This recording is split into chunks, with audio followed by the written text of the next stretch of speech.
What's going on, everybody? Today I'm joined by Stacy Riska. She specializes in helping entrepreneurs start their own business, whether it's a franchise, buying a business, or launching your own. Stacy, welcome to the show. Oh, wonderful to be with you, Andrew. Look forward to the conversation today. Same here. Entrepreneurship is near and dear to my heart. I come from a family of entrepreneurs. I've got my own side hustle. My dad owns his own business. My mom works in that business. Plus, they do real estate stuff. And then my little sister owns a business, and my older brother owns a business. So it's yeah, definitely comes naturally. And it's almost an expectation, seems like. So this is a topic I really love getting into. And I love that you're talking about the full spectrum of business ownership or how to get into business, because often nowadays people are like, okay, well, I'll just like kind of start something on the side and kind of create it that way. But there's a lot of ways to get into business. And I think a good spot to start is some of the ways that you've gotten into business. So I guess maybe kind of bring us into maybe your first adventure, going from a job into a business ownership type role.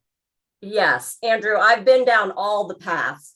And so my journey started where I think a lot of people do. I went to college, did what most people do at the time, and got what's called a job. And so I was in this job, and granted, I liked it. I liked what I was doing. But after 10 years of that path, I was like, that entrepreneurial itch was clinging. And I was like, I need to start my own business. So I took the entrepreneurial leap of faith, started a business from scratch, doing outsourcing and back office work for associations and nonprofits. And I have to say, it was actually super successful. It was growing quickly. So I ended up buying two more businesses along the way, snapped them on. And after 10 years of doing that, I sold it for a handsome profit. And then I kind of joke about it, but I seriously had my midlife crisis. And I was like, well, what's next? Because I could go and get another job, but after being my own boss, I knew that that was not going to work.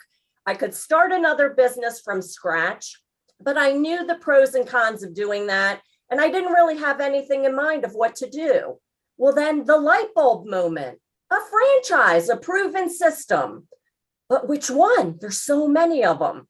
So luckily enough for me, I worked with someone who helped me get clarity on what I was looking for, and finally asked, Stacy, if you could do whatever you wanted, what would it be? And I said, I'd love to live at the beach, work behind a tiki bar serving umbrella drinks.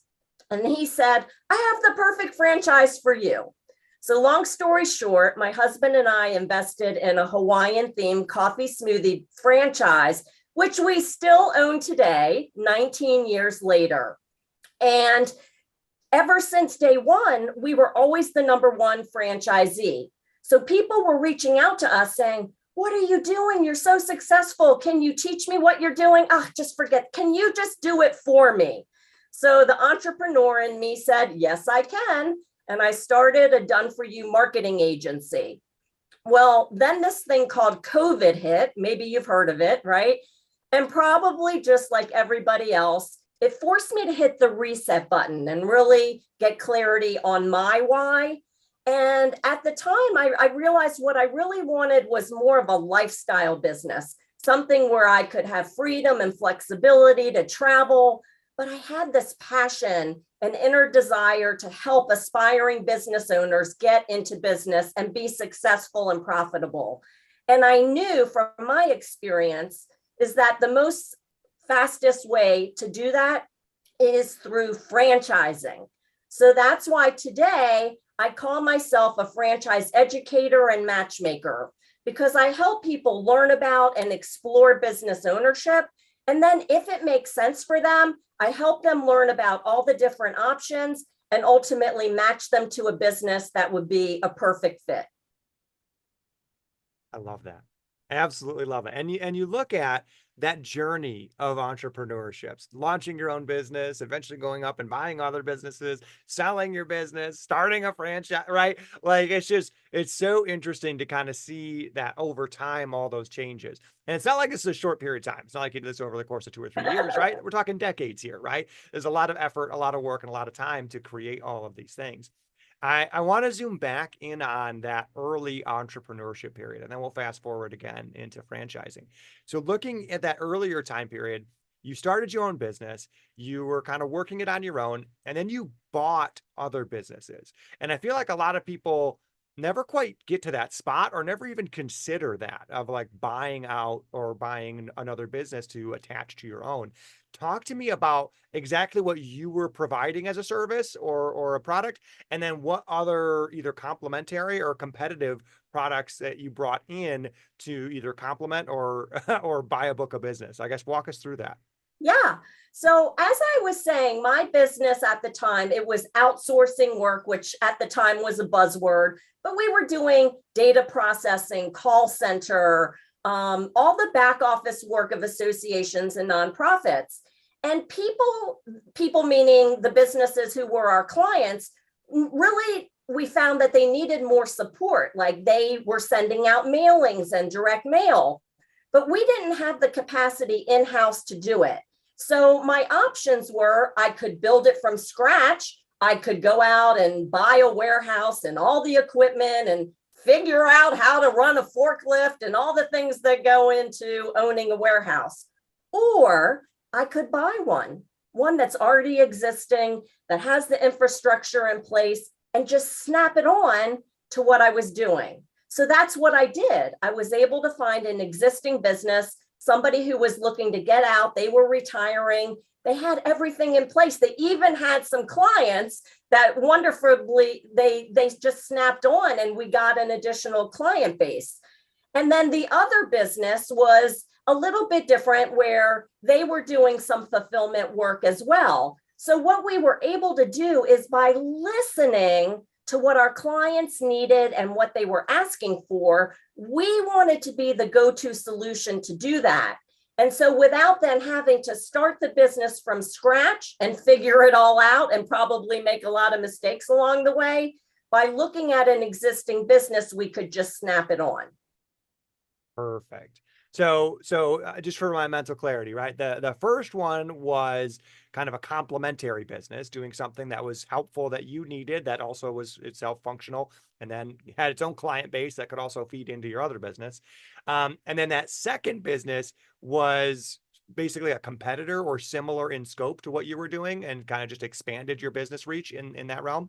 Exactly. It helped us to get access to a new niche that we currently weren't serving. So that's another way to go, because when you're looking to grow, you can do it horizontally, right? By doing the same thing that you're doing and just kind of growing that way. Or you can do it vertically by snapping on additional businesses. So what our approach to look at existing businesses allowed us to do both. We could go broad, but we could also go deeper. And I think that's so critical. And it's one of the things that, people that, study business or have gone to business school, something you think about, right? Is that vertical integration Right. is an idea, right? Can I move up the supply chain or down the supply chain, and help create efficiencies within the business? So I love that you looked outside of your current business to do that. And I guess maybe bring us into that period of time. Was there any like core challenges, or was there anything that blew up or didn't go as planned during that? Because usually those are the best stories, right? Of like, well, we thought it was going to go this way, but then it went that way. And overall it sounds relatively successful, but was there anything that didn't go as you expected? When you are your own boss, you have to realize it's going to be a roller coaster ride. Every day is not going to be sunshine, puppy dogs, and unicorns.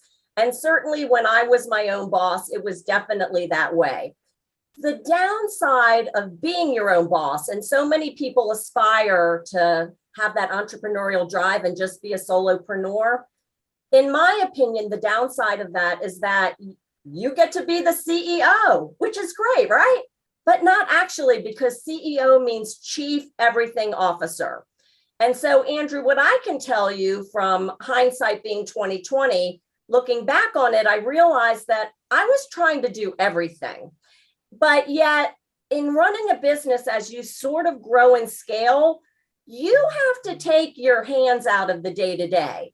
And I had started the business because I love, crazy as it sounds, I love doing data entry. Now I'm dating myself, but that, I love doing data entry and working on the computer. So that's what I wanted to do. But as the business grew, I couldn't and I shouldn't be doing that. So I was hindering my own growth actually, because I couldn't get away from doing that. But I did learn what my strengths were, and that was more like building the team and hiring the people. My strengths were not on the financial side. So luckily enough, my husband was the good one in that area. So we actually complemented each other. And so that's an interesting conversation, because a lot of people who want to go into business, they want to do it with their spouse or their partner. So the question is, should you? Well, I think, Andrew, that could be an own podcast in and of itself. But for me and my husband, it did work out. We've been happily married for 33 years and in business for more than 20 years. But for most people, it's probably not a good option. I love that. No, and that's great insight. I had the pleasure of working with family. I worked with my brother in his business for a while, and there's highs and lows, right? And there's the good times, but the bad times can be tough. And I think it's critical that the emotional maturity of the people you're getting into business is there. And blessedly, my brother and we're both relatively mature in that sense. And so like we can be family and we can disagree and we can figure stuff out. Some people though, like everything becomes personal. Some people like take things too far. Some people, that blend of business and family just gets really messy. And I think, I think an understanding of your typical family dynamics is going to be a good indicator of whether you should be in business with a spouse or another family member. I love that idea. So let's fast forward a little bit. So, you started a business, you ended up selling it, which, in itself is a journey. Tell me a little bit about selling the business. Because a lot of people, they create something, but then they become the business, right? Like the business isn't anything unless I'm in there, like a chief everything officer, right? I'm running around with my hair on fire doing everything. So you were able to successfully sell your business after buying and acquiring a couple other ones. Tell me about that transition. What was that like? And maybe some of the core stories of that transition period. It's interesting. So this came about when Hurricane Katrina hit. I don't know if you remember that. So Hurricane Katrina hit and the phone rang and they said, there are so many, well, it was the SPCA. And they said, there are so many pets in New Orleans who are just roaming the streets. And we need a company that can help match them back to their owners. Can you set up a call center to handle thousands and thousands of calls every day? So I said, of course, you know me. Yes, I can.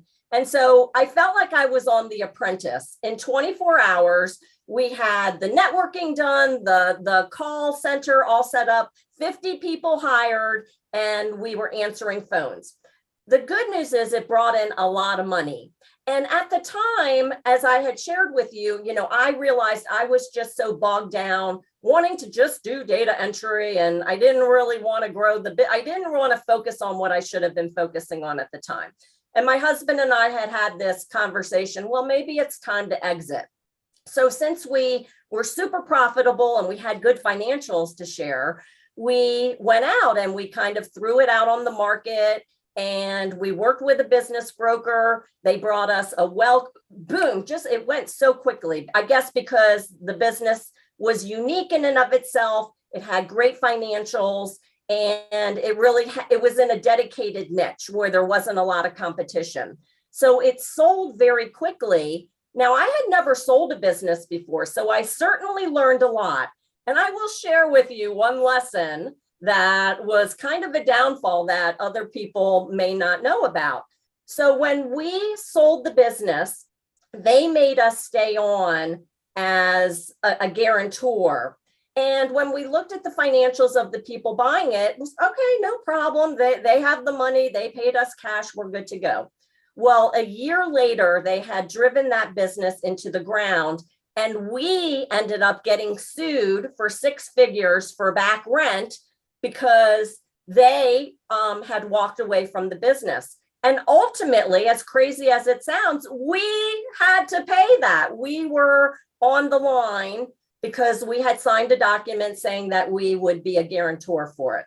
So lessons learned, make sure you read those legal documents carefully and make sure you know what you're getting into when you're selling a business. Oh man, that's horrible. That's absolutely the worst. So if you had to do that again, would you stay on as like a consultant instead of a guarantor? Like how would you shape that in the future so you wouldn't get hosed like you did this time? I would make sure I have a good attorney, and believe me, that will never happen again. So when I get to we haven't really gotten to this part of the story, but I own a franchise now, which I have for 19 years. And when I get to the point of selling that, believe me, I will not make that mistake again. 100%, right? Okay, so think for those in the selling space, make sure you lawyer up and make sure you got a good one who understands all the potential downfalls and consequences. It's almost like you need someone with that like sixth sense of seeing the bad, right? They can like, Yes. oh, actually, this if this goes wrong, you could be in big trouble, right? Risk assessment, right? So I love that, Stacy. So looking forward now, right? You've owned this franchise, and you also help other people get connected with franchising opportunities. For what type of person is stepping into a franchise a good way to go? Is this someone who's like ready to jump all into business and they've got a pile of capital ready to go? Is this for, someone who's maybe looking to side hustle? Is this for someone who is, maybe looking to jump all in, but they don't necessarily have any capital? Is there any type of person that's a better fit for a franchise?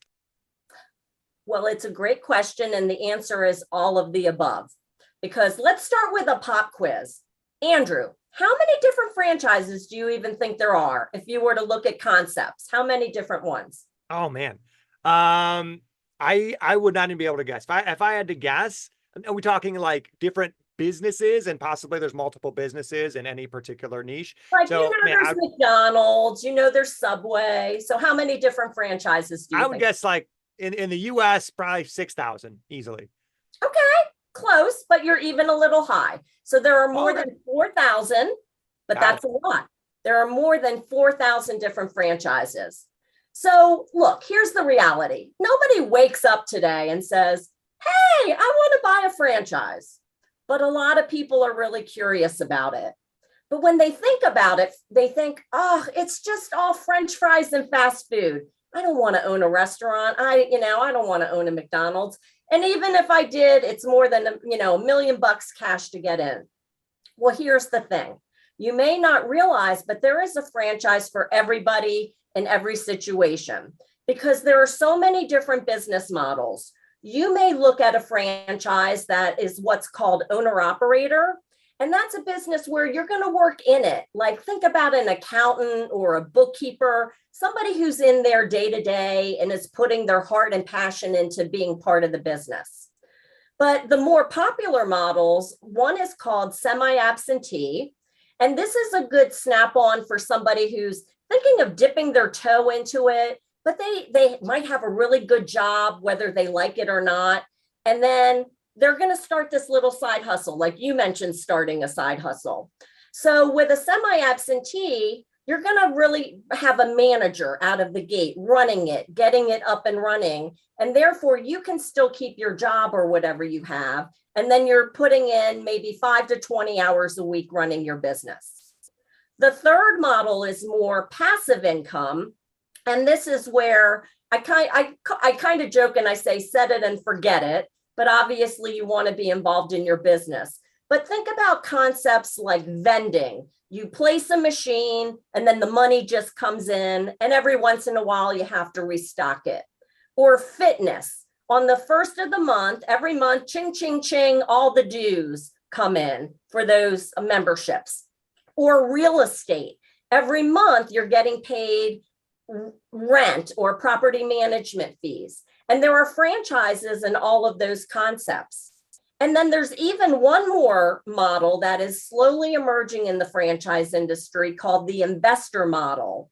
And this is for people who don't really want to be involved in the day-to-day of a business, but they know the benefit of owning one.